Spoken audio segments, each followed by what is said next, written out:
So the PW7A2, it's a gun that is kind of a hit and miss, and it took a while to figure out the right build, but once you do, it's actually quite nice. Check this out.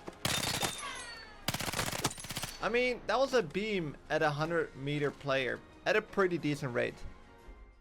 Alright guys, today we're taking a look at the PW7A2, and I'll be honest with you, this gun is a little weird. It has the lowest damage of any SMG in Battlefield 6, but at the same time also has one of the fastest fire rates in the entire game. So yeah, it's definitely not a top tier SMG, but after fully maxing it out and testing pretty much every attachment, I finally figured out how to make this thing shine. Today I'll show you how to build it properly, how to use it, and a couple of variations depending on your playstyle. So let's get over some quick stats. It has a 947 rate of fire with a 16 damage per bullet up close, with a time to kill of 380 milliseconds, which is definitely not amazing for a submachine gun. What makes the PW7A2 unique? Even though the raw TTK is slow for an SMG, I noticed something surprising, especially after the recent update that nerfed a couple of these close range weapons. This thing actually has really good accuracy at distance. You basically never need to tap fire this gun. Most fights in Battlefield 6 multiplayer happen within 0 to 40 meters, and inside that range the PW7A2 is extremely easy to control and very consistent. Anything beyond that,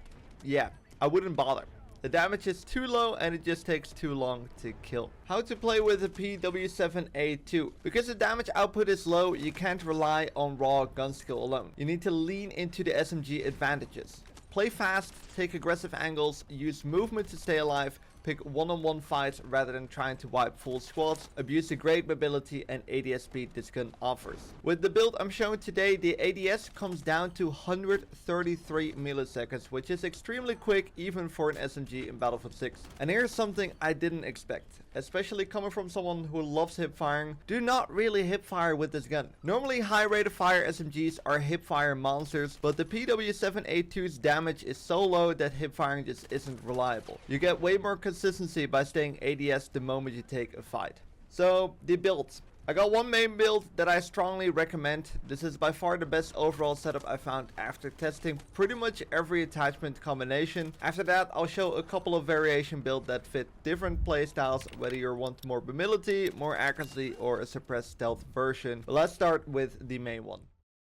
Alright, so here we have the main build that I was ending up using, and you'll probably see in most of the background clips in this video. And as you can see, there is no laser sight. I was really surprised when I first picked up this weapon. I was like, I'm gonna build this weapon around hip firing. I gotta figure out how to make it use, and then I completely switched up the meta for this weapon, and I started playing so much better with it. So what we got right here is we have the OSA7 one-time scope. You can even use the iron sights on this. I would not recommend anything higher than the one-time scopes. There's simply just no need to, especially on SMGs in this game. Having more zoom will create more tunnel vision, while if you're playing aggressive you want to see around you as much as possible. So using one of the one-time scopes is definitely recommended. I would go with either the mini flex or the OSA 7 time. Then we have the mag catch, improving the reload speed slightly. We have the FMJ rounds, and then here we have the 40 round mag. And yes, this is 25 attachment points, and I was kind of considering trying to build around the 30 fast mag, but you have a rate of fire of 947. That is pretty quick. That is very quick. So you burn through bullets really quickly. So I ended up switching to the extended mag, and it was quite a game changer. It's way easier taking out multiple players without having to reload. And the reload speed comes from a 1.8 second to a 2 second, which is not bad at all. Reload speed is still very quickly, so I would highly recommend getting that extended mag once you unlock it. Then we have the angled here. Reduces recoil and enables a slightly faster transition to aim down sight, basically making the gun a whole lot more aggressive. It improves that ADS speed from a 1.67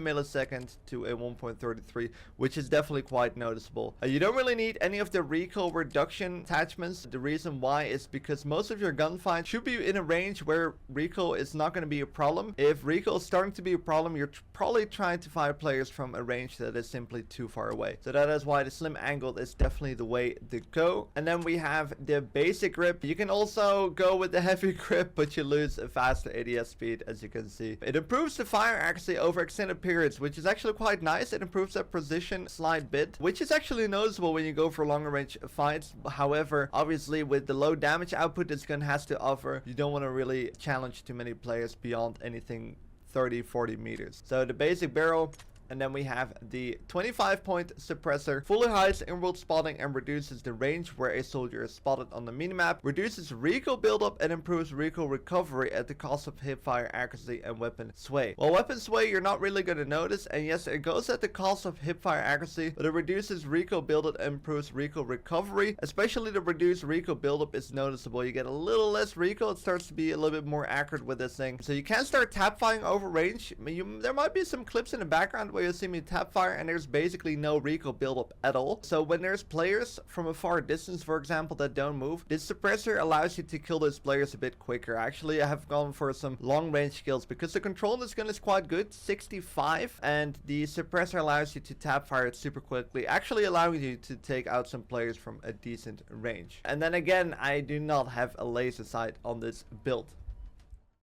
This is a slight variation of the build, and this build allows you to maybe even be more aggressive to a certain extent, but it's also built for more strafing ability and hip firing ability. So if you do like the hip fire, this is a build you're probably gonna like. Alright, so the main change that I made, you can see there's no mag catch anymore. The sight basically stays the same. You can use whatever sights you want, but we go with the blue laser sight, not the green laser sight, because as I said before, hip firing with this gun is not bad. It's not bad at all, but you want to be ADS with this weapon. And what the blue laser sight does, it improves accuracy while moving, basically making you a lot more accurate when you're strafing around to players. So if you're trying to make use of that mobility, if you're strafing around or pre-aiming around corners, you're a lot faster with the blue laser. Well, you're not faster, but you're a lot more accurate. If you didn't know, if you strafe in this game, basically if you move in this game and you shoot at the same time, you're gonna get a big accuracy penalty. This blue laser sight removes that. Now, some changes you want with this, because you also get some hip fire improvements with this build, is that you don't want that hip fire penalty with the suppressor. So instead of the 25-point suppressor, we're going with the 30-point suppressor, the CQB suppressor, where you maintain that great hip fire accuracy. Also important with this, you do not use a barrel anymore. So you definitely will notice that reduced recoil being removed. So the recoil is going to be a little bit harder to use, but for the super